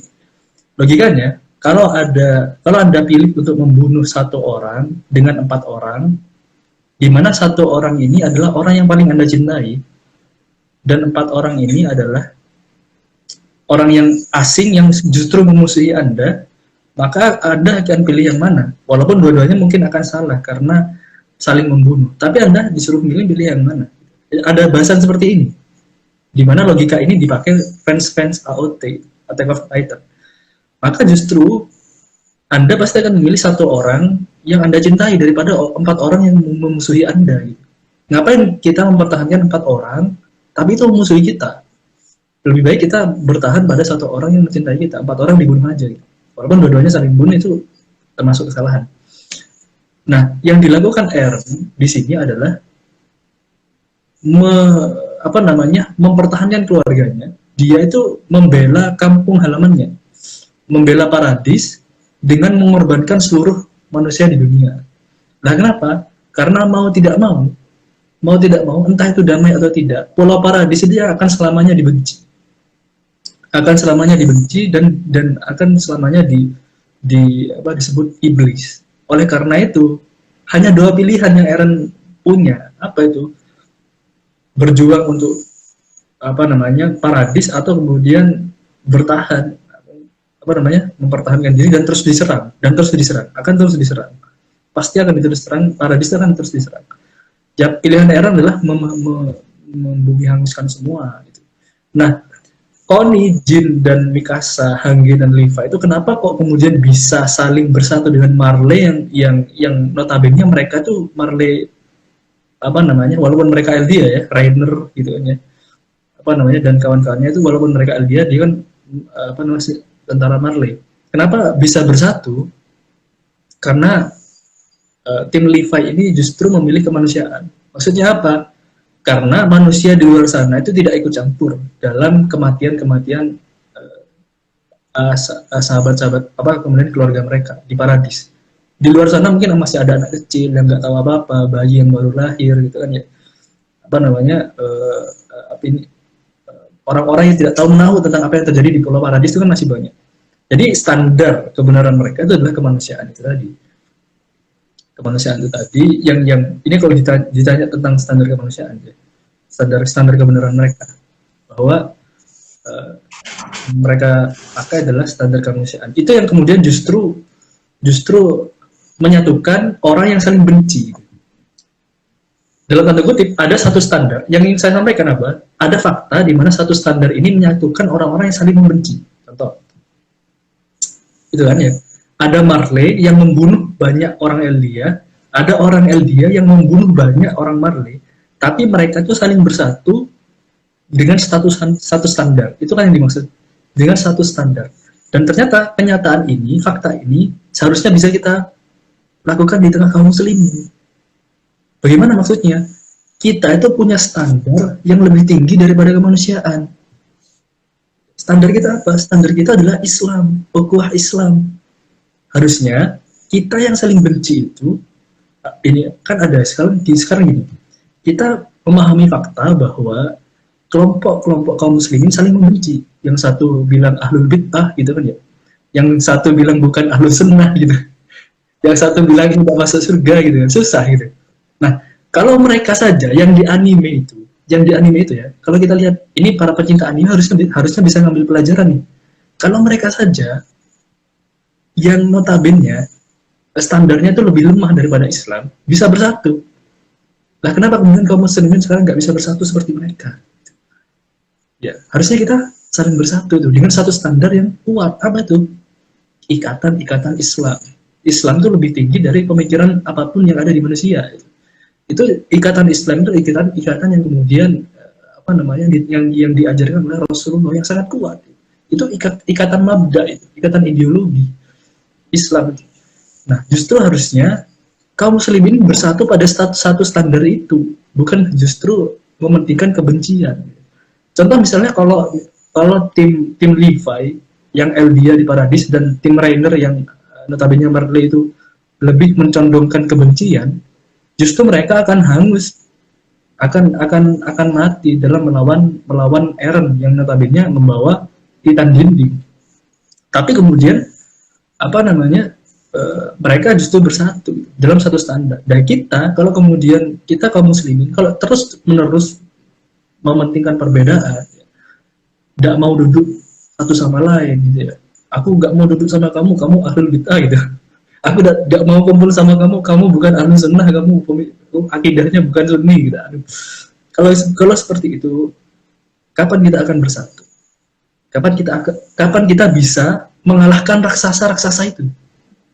Kalau ada yang paham maksud anak raksasa itu adalah negara-negara adidaya yang kafir sekarang ini. Kapan bisa kita mengalahkan mereka kalau kita kaum muslim ini masih mementingkan kebencian antar umat Islam, kita mementingkan perbedaan daripada kesamaan kita, padahal kita itu sudah sama-sama muslim, kita sama-sama saudara Islam.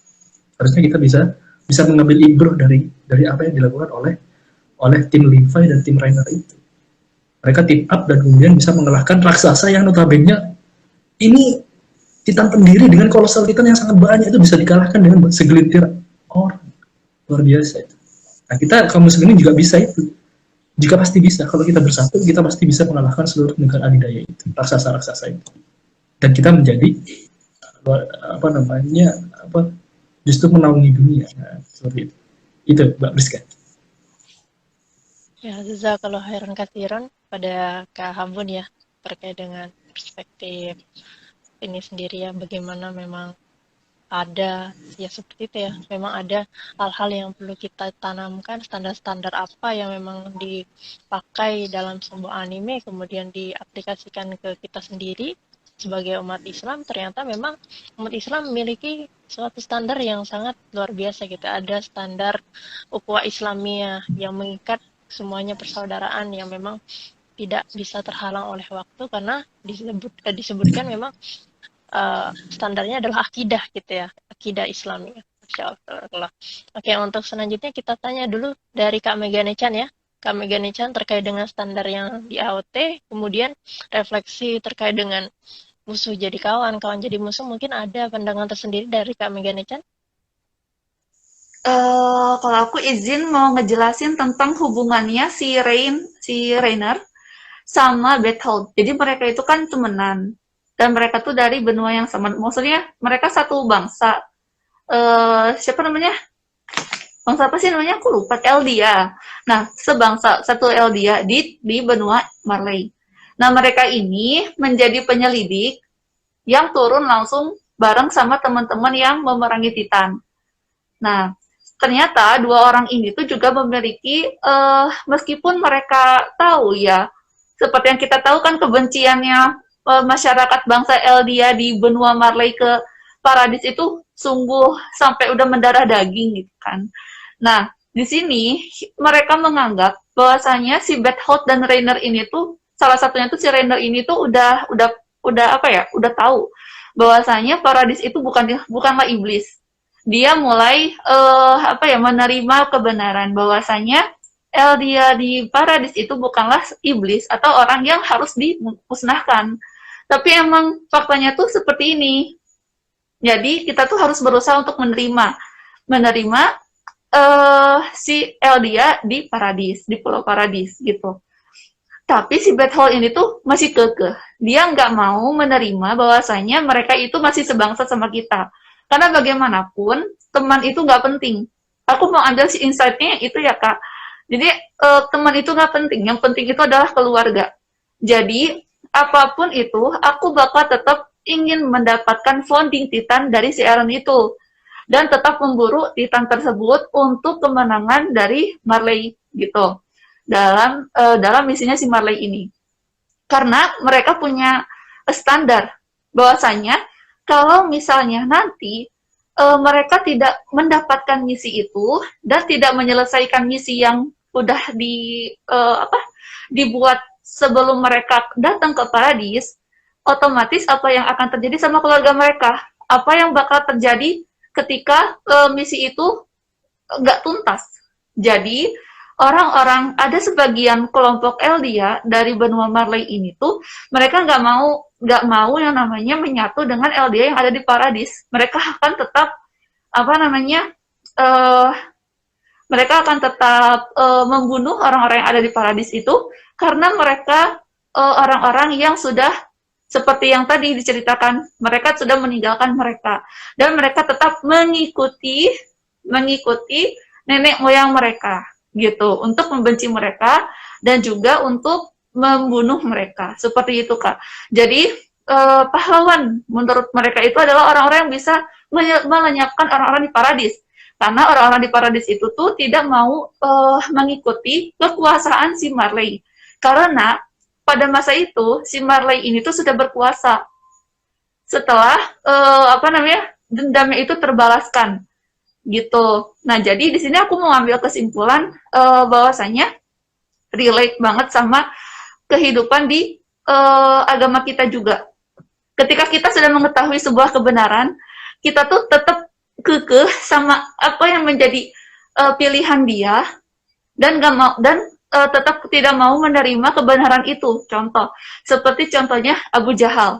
Abu Jahal kan tahu banget bahwasanya apa yang dibawa oleh Nabi Muhammad SAW itu adalah sesuatu yang benar dan sesuatu yang benar dan harus untuk diyakini.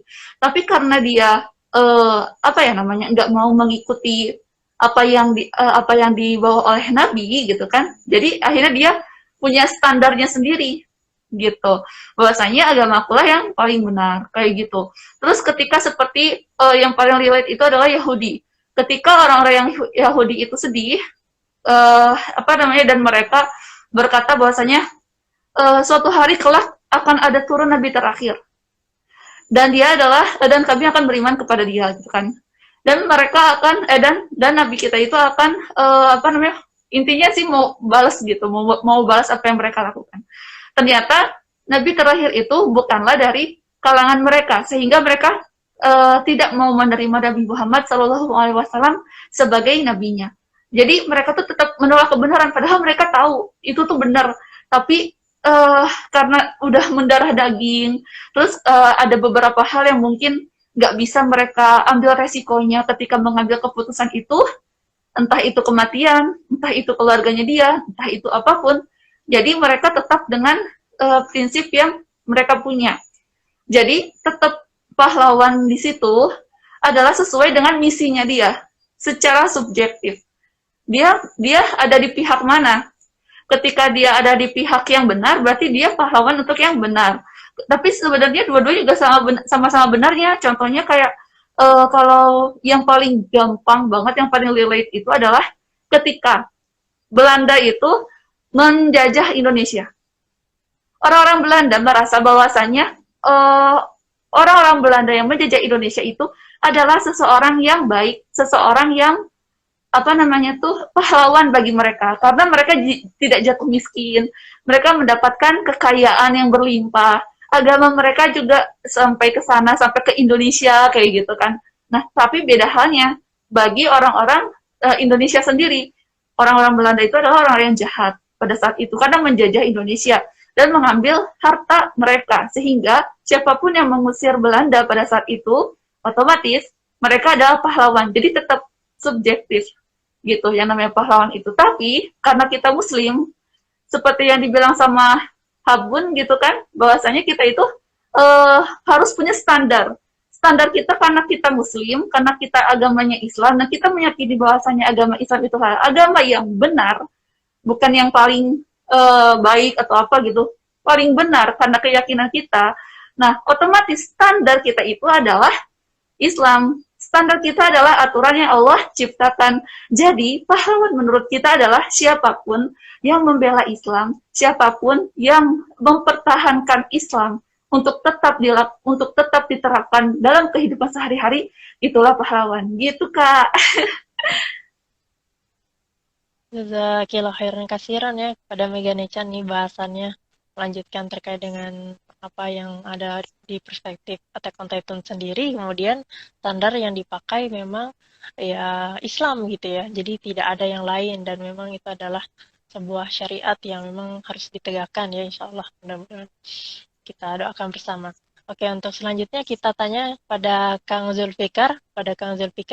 Mungkin boleh bahas terkait dengan perspektif ini, terkait dengan standar kebenaran itu sendiri, kemudian juga terkait dengan musuh dan juga ataupun penjajah ataupun pahlawan seperti itu. Ya, bismillah. Oh, tadi Bang Habun itu mengatakan bahwa standar kebenaran yang ada di anime itu ya kemanusiaan lah ya gitu ya, kalau saya nggak salah tangkap ya. Ya itu standar kebenaran itu kan dalam Islam betul ya, halal haram kan gitu. Nah, yang ingin saya ceritakan begini. Kemudian kenapa banyak sekali orang-orang yang dewasa ini ya, standar kebenarannya itu bias gitu kan, gambling gitu ya. Karena mereka boleh jadi ya berkepemahaman freedom gitu kan. Atau dalam bahasa Arabnya itu hurriyatul aqidah, hurriyatul syakhsiyah, hurriyatul ra'i wa hurriyatul tamalluk kan gitu ya. Kebebasan berakidah, kebebasan berkepemikiran, kebebasan yang saya garis bawahi adalah kebebasan berkepemikiran ya, pemikiran ya, berpikir ya. Dewasa ini ada orang-orang seperti ini ya, agnostik. Agnostik itu adalah orang yang kemudian dia percaya Tuhan ya, tapi kemudian dia itu tidak mau diatur oleh aturan Tuhan gitu ya, atau ya samalah dengan ateis lah ya. Kalau kita kenal itu ada komedian gitu kan yang berpaham agnostik gitu ya. Nah, ini yang kemudian banyak diambil oleh anak-anak muda gitu kan, bahwa hidup saya gimana saya gitu loh ya. Kalau cek Sunda mah hirup aing kumaha aing gitu. Kalau kata Persib gitu kan, hirup aing kumaha aing gitu. Ini bahaya gitu. Ini bahaya. Kalau kita tidak jelaskan ke anak-anak muda itu kan, ke remaja-remaja gitu ya, ini bahaya gitu kan. Ini akan mereka akan memiliki pemahaman freedom gitu kan. Kalau begitu apa bedanya dengan kemudian orang-orang kafir gitu ya. Mereka bebas gitu kan. Mereka tidak memiliki aturan hidup. Sementara Islam itu mengatur dari mulai kita bangun tidur ya sampai tidur lagi sampai ke WC pun itu Islam mengatur kan begitu ya. Komprehensifnya Islam itu begitu ya. Sehingga bahaya sekali kalau melihat gitu kan, netizen dan netiza ini banyak yang menggunakan persepsi liberal gitu kan, bebas gitu ya, hirup aing kumaha aing gitu kan. Yang penting gua gak merugikan orang gitu ya. yang penting gua nggak menyentuh agama orang gitu kan. Lo nggak begitu mikirnya gitu ya. Ketika kita berislam gitu kan, kita harus kemudian 100% memegang akidah Islam itu kan gitu ya. Itulah perintah dalam Quran dikatakan udkhulu fis-silmi kafah. Kafah itu menerima seluruhnya gitu ya.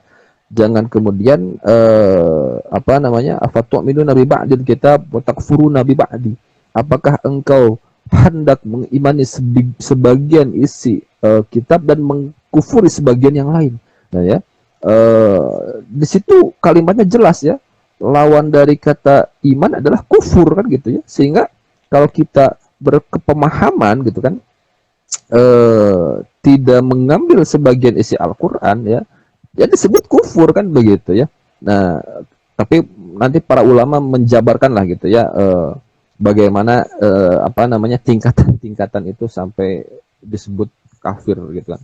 Nah kafir itu kan, ini polemik kafir juga nih gitu kan. Kata kafir itu kan artinya menutup diri gitu ya. Nah orang-orang non muslim itu sebetulnya jangan marah disebut kafir gitu ya. Karena apa? Mereka menutup diri dari Islam kan, sederhananya begitu gitu kan. Jangan nggak perlu diganti jadi non muslim dan sebagainya kan gitu ya. Wong kita aja nggak, orang Islam aja nggak marah disebut domba tersesat kan gitu ya. Ngapain mereka marah disebut kafir kan gitu ya. Nah ini yang bias menurut saya dari netizen dan netizen sekarang itu, mengambil standar kebenaran itu dari standar kebenaran orang-orang banyak kan gitu ya. Ketika orang banyak bersuara, udah di Salmanan ini Robin Hood, wah semua ikut ngomong, Robin Hood kan. Dalam Islam itu sederhana gitu kan, al-hukmu 'alal waqi'i min wijhatin nazril Islam, menghukumi suatu fakta dari sudut pandang Islam. Kita lihat faktanya, dia promotor judi, kita ambil ke Quran gimana hukumnya, innamal khamru wal maisir wal ansab rijsun min amali syaitan gitu kan. Orang yang meminum khamr, mengulinasi, berjudi itu adalah perbuatan setan. Selesai gitu loh ya. Sehingga standar kebenaran ya, kalau di tokoh serial anime ini gitu kan, itu standar kemanusiaan gitu ya. Kalau saya nggak salah nangkap begitu ya. Ya sama dengan orang-orang Palestina dan Israel kan gitu ya. Tadi saya bilang bahwa kebencian orang-orang Israel itu suduruhum akbar, sangat besar kepada orang-orang Islam di Palestina gitu ya. Bahkan mungkin seluruh warga Palestina mungkin ya, ini related dengan kisah ini kan gitu ya. Sesama warga Eldias itu kan saling membenci gitu kan. Karena apa gitu kan? Ya yang saya pahami, bahasa yang dipahami, bahasa yang bisa dipahami oleh Israel itu adalah bahasa perang gitu kan. Bukan bahasa lagi kemanusiaan, kita harus rangkul Israel, kita harus kemudian baikan sama Israel. Enggak gitu ya. Saya pernah kedatangan di sini itu ulama Palestina, imam Palestina. Beliau mengatakan begitu, gitu kan? Orang-orang Israel itu tidak akan selesai memerangi orang Palestina sampai hari kiamat nanti, gitu kan? Sampai nanti ada yang menyelamatkan Palestina. Artinya apa? Yang bisa memahami bahasa yang dipahami oleh Israel, bahasa perang, gitu ya. Bukan dirangkul, gitu ya. Bahasa kemudian kekuatan politik gitu kan. Sama nih kayak si Aaron nyerang balik siapa si Alin gitu tadi kalau saya nggak salah baca gitu kan, sama kayak gitu loh. Bahasa yang dipahami oleh Israel adalah bahasa perang, bukan bahasa lagi dirangkul gitu kan, didekati, bukan gitu ya. Nah, saya juga pernah dengar dari imam Palestina gitu ya, apa namanya, orang-orang Yahudi itu bebal gitu ya. Mereka melakukan perjanjian tidak akan masuk Al-Quds gitu kan, tapi dia langgar sendiri gitu ya. Mereka berjanji ketika kaum muslimin salawat tarawih di sana gitu ya, mereka berjanji tidak akan mengganggu. Pada akhirnya mereka mengganggu juga. Itulah yang disebutkan bahwa orang-orang itu bebal gitu kan, selalu melanggar perjanjian kan gitu ya. Di zaman Nabi pun kan begitu gitu kan, orang-orang Yahudi itu selalu melanggar perjanjian. Makanya yang suka ghosting ini ada paham Yahudi gitu. Hati-hati ya, jangan suka ghosting gitu. Gini, jadi menurut saya apa namanya, itu ya, standar itu ya, bahwa kemudian di dunia ini pasti selalu kebenaran itu selalu bertarung dengan kezaliman, keburukan ya. Apa namanya, golongan kiri itu selalu bertarung dengan golongan kanan, itu sudah pasti ya. Tinggal kita lihat aja turunan-turunannya siapa gitu ya. Istilahnya apa namanya, kalau kita ingin melihat ulama yang baik itu adalah lihatlah panah musuh itu mengarah ke siapa. Nah, istilahnya kan begitu ya. Panah orang-orang kafir itu mengarah ke siapa kan gitu ya. Nah, sehingga kita sudah bisa menyimpulkan gitu kan, mana ulama mana ulama sahih kan gitu ya, mana mana ulama kemudian yang dirindu oleh umat gitu ya. Sehingga itu mungkin ya yang bisa saya tambahkan terkait standar kebenaran di anime ya, tadi kurang lebihnya kan ya apa namanya, yang tadi saya jawab tadi, walau alam ya, nggak tahu benar nggak tahu salah karena saya tidak terlupa anime. Punten, walau alam bisawab. Ya. Jazakallah khairan kasiran pada Kang Zul ya, sudah menambahkan terkait dengan apa itu perspektifnya terkait dengan anime ini, terutama standar-standar kebenaran yang dipakai oleh Attack on Titan, terutama pada umat ini gitu ya, dan kekinian juga sedang dialami oleh umat Islam gitu ya.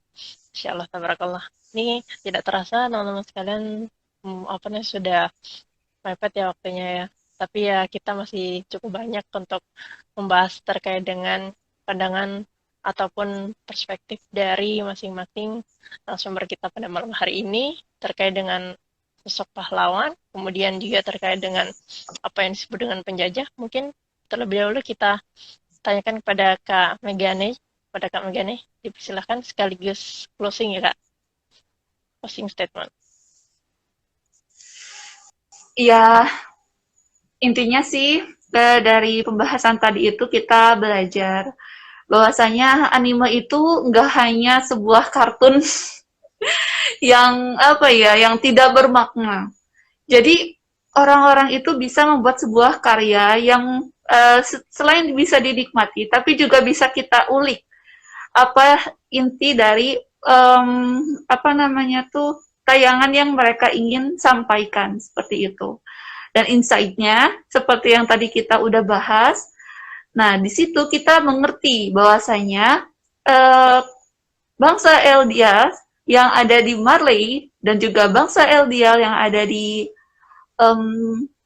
Paradis itu mereka saling membenci, dan ada beberapa hal yang membuat mereka membenci dan saling membunuh atau saling menjatuhkan satu sama lain dengan visi misi yang berbeda. Nah, di sini kita bisa melihat pahlawan dari sisi manapun. Bisa jadi Eldia yang ada di Marley itu mereka bisa menganggap dirinya atau bangsanya adalah yang apa namanya, pahlawan bagi bangsa Eldia. Tapi bisa jadi juga orang-orang yang ada di Eldia, yang ada di Paradis, merasakan bahwasanya mereka itu juga adalah orang-orang, seorang pahlawan yang menjaga bangsa Eldia atau keluarganya sendiri. Jadi kita bisa melihat sesuai dari subjeknya kita. Kita mau milih siapa? Kita mau milih siapa? Mau milih si A atau si B yang menurut kita adalah benar. Seperti itu. Dan balik lagi, kalau misalnya dalam apa namanya, dari insight-nya kita bahwasanya kita seorang muslim, kita seorang apa ya namanya, yang menyerahkan diri kepada Tuhan kita yaitu Allah, maka apapun standarnya, siapapun pahlawannya, dia adalah yang memegang pada tali agamanya Allah. Gitu aja Kak, makasih. Jazakallah khairan kasiran kepada Kak Megani Chan ya, sudah memberikan closing Ya, statement sekaligus ya. insight yang bisa kita dapatkan ataupun ibroh makna yang bisa kita ambil ya teman-teman sekalian, yang bisa diambil kebaikannya insya Allah. Oke, untuk selanjutnya mungkin kita tanya dulu pada Kang Zulfikar dulu ya. Pada Kang Zulfikar, boleh sekaligus menutup. Oh iya. Ya, Kasih. Iya belum. Kak Rifus balik Zulfikarnya ya. nanti. Zulfikar mana? Zulfikar mana ya? Ya baik. Pertama, ya saya hal baru ya ini kajian anime ini karena tadi ya banyak juga ternyata hal-hal yang kemudian bisa menjadi pelajaran buat kita semua ya, khususnya buat remaja ya yang suka anime. Kalau dikaitkan dengan kerelatan hidup kita saat ini ya, sebagai khususnya sebagai seorang muslim, umumnya sebagai seorang manusia gitu kan, manusia yang kemudian diciptakan oleh Allah akan kembali kepada Allah gitu ya. Jadi ada relate-nya juga gitu ya, dengan politik pun sama ada relate-nya juga gitu ya. Makanya saya tertarik gitu kan, gabung nih di kajian anime, maksudnya dalam materi ini gitu ya. Apa namanya, maksain ya cari-cari cerita Attack on Titan itu naon sih sebenarnya gitu ya. Nah tapi dari closing statementnya adalah yang pertama, kawan-kawan dimanapun berada ya, netizen dan netizah ya, dari anime ini kita bisa belajar bahwa kemudian apa namanya, yakin bahwa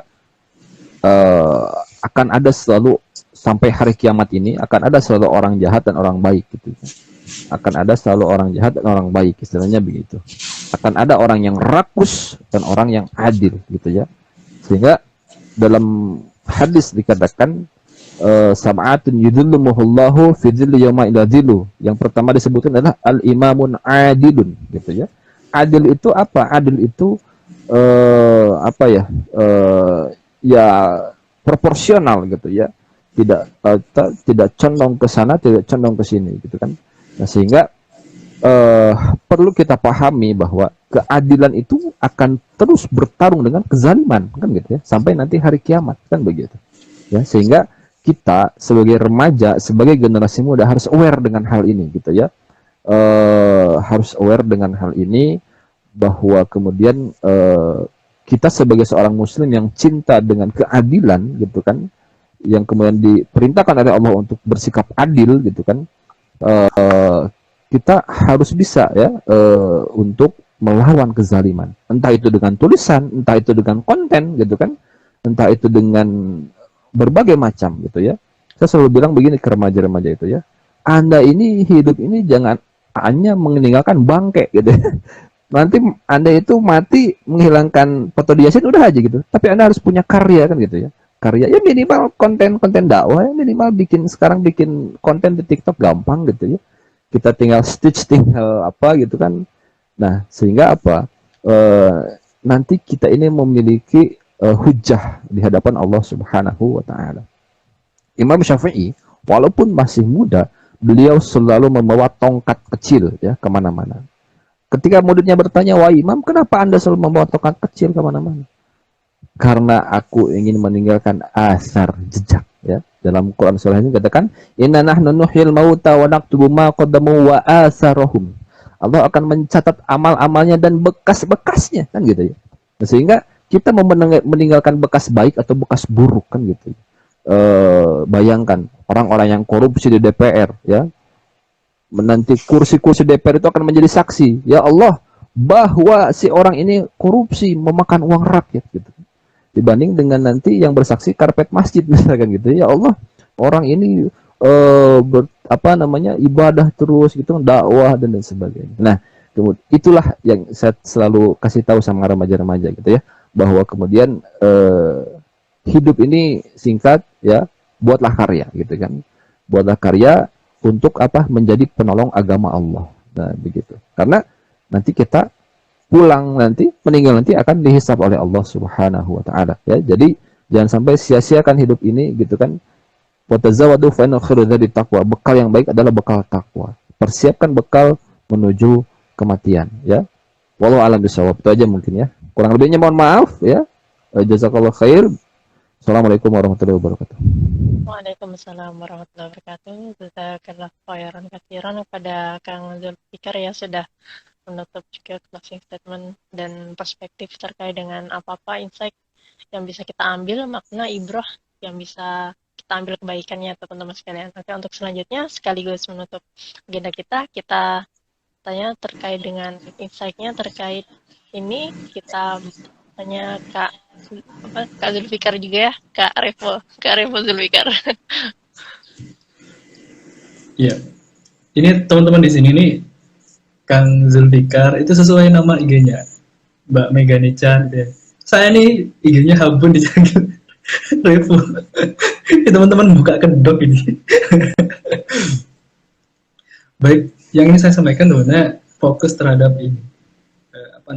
Saya ingin fokus terhadap tema kita bahwa Marley Eldia hero or villain ya, bahwa jangan-jangan sebutan villain atau hero itu menjadi bukan hanya sebutan tapi kadang-kadang menjadi tuduhan seperti yang terjadi pada Eldia di Paradis. Itu tuduhan seperti mereka selalu Marley selalu mendoktrin bahwa mereka itu iblis,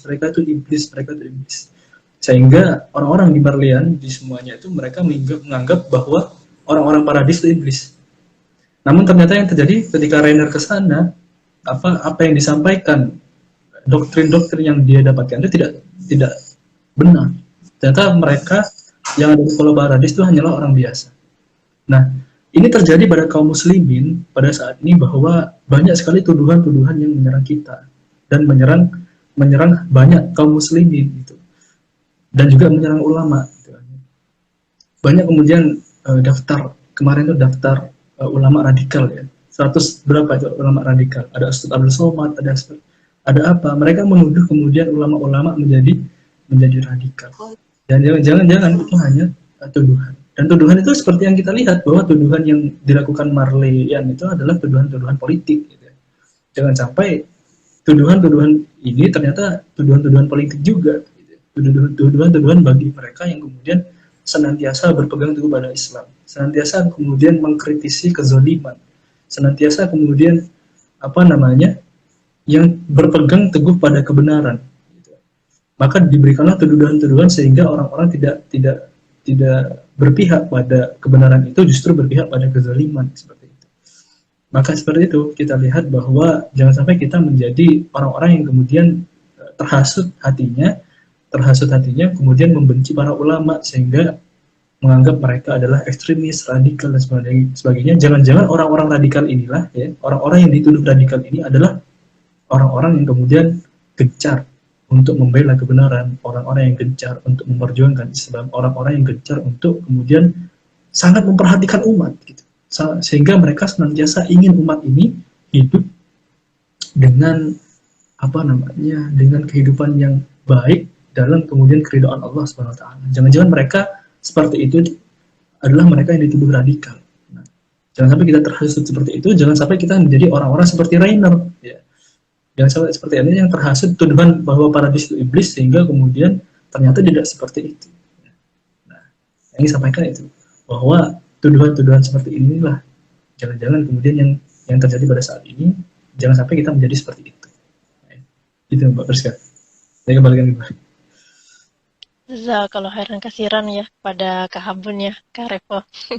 Insya Allah tabarakallah. Jadi emang itu ya terkait dengan perspektif kekinian yang perlu kita luruskan dan apa-apa yang perlu kita pahami bahwasanya memang pahlawan sendiri adalah memiliki makna tersendiri ya, bahwasanya kalau kita dalam Islam, dalam perspektif Islam, bahwa pahlawan adalah orang yang memang berjuang menegakkan kebenaran ya, al-haq ya, dan demi memperoleh keridhaan Allah Subhanahu wa taala semata.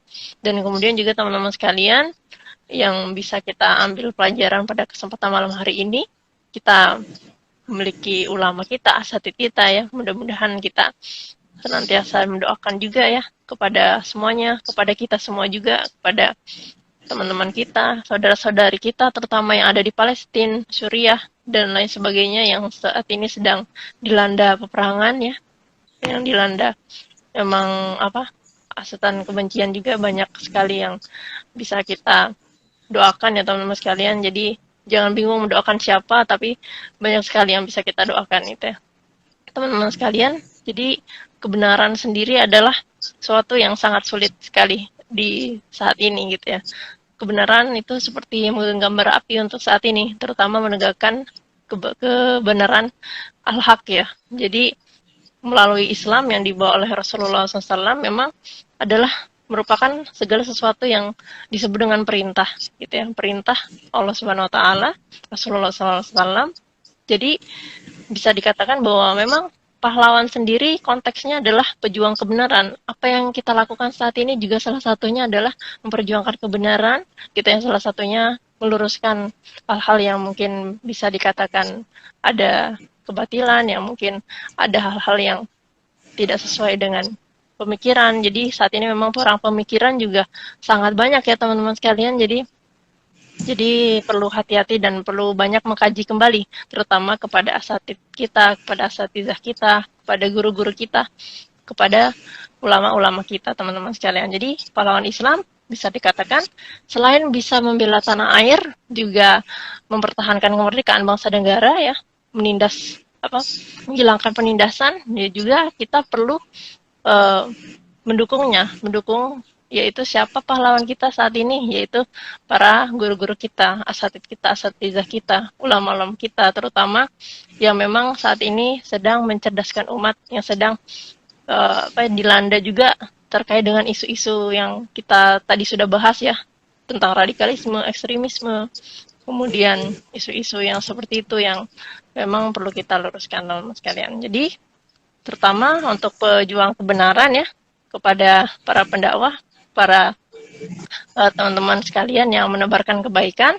jangan menyerah dan putus asa ya, tetap semangat dalam berkonten ria, dalam mengkaji, dalam memberikan pencerdasan kepada umat ya, kepada Kang Zul ya, kepada Kak Habun, Kak Revo ya, kepada Kak Megani Chan, tetap semangatnya, mudah-mudahan Allah berikan kemudahan dan kesehatan senantiasa untuk mencerdaskan umat senantiasa.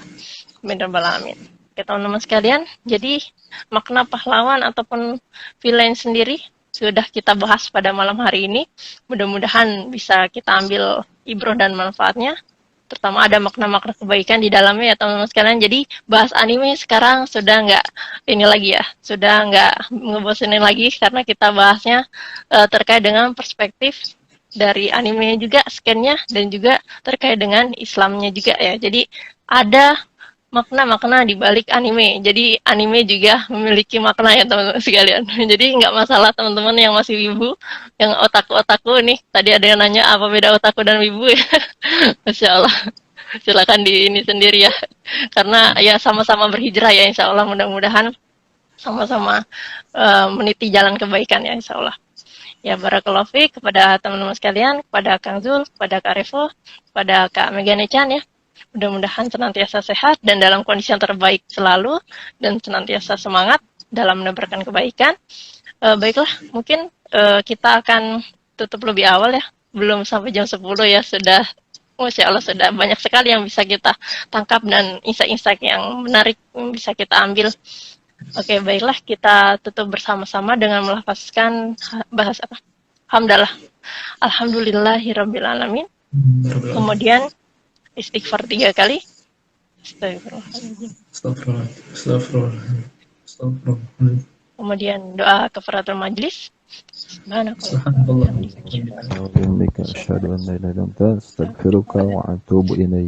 Alhamdulillahirabbil alamin. Jazakumullah khairan katsiran, jazakumullah hasanal jazaa kepada semuanya. Mudah-mudahan senantiasa Allah ridhoi dan Allah berikan semangat selalu dalam menebarkan kebaikan, insyaallah. Ya barakallahu fiik, teman-teman sekalian, marilah kita tutup dengan wassalamualaikum warahmatullahi wabarakatuh. Arigatou gozaimashita. Terima kasih semuanya. Waalaikumsalam warahmatullahi wabarakatuh.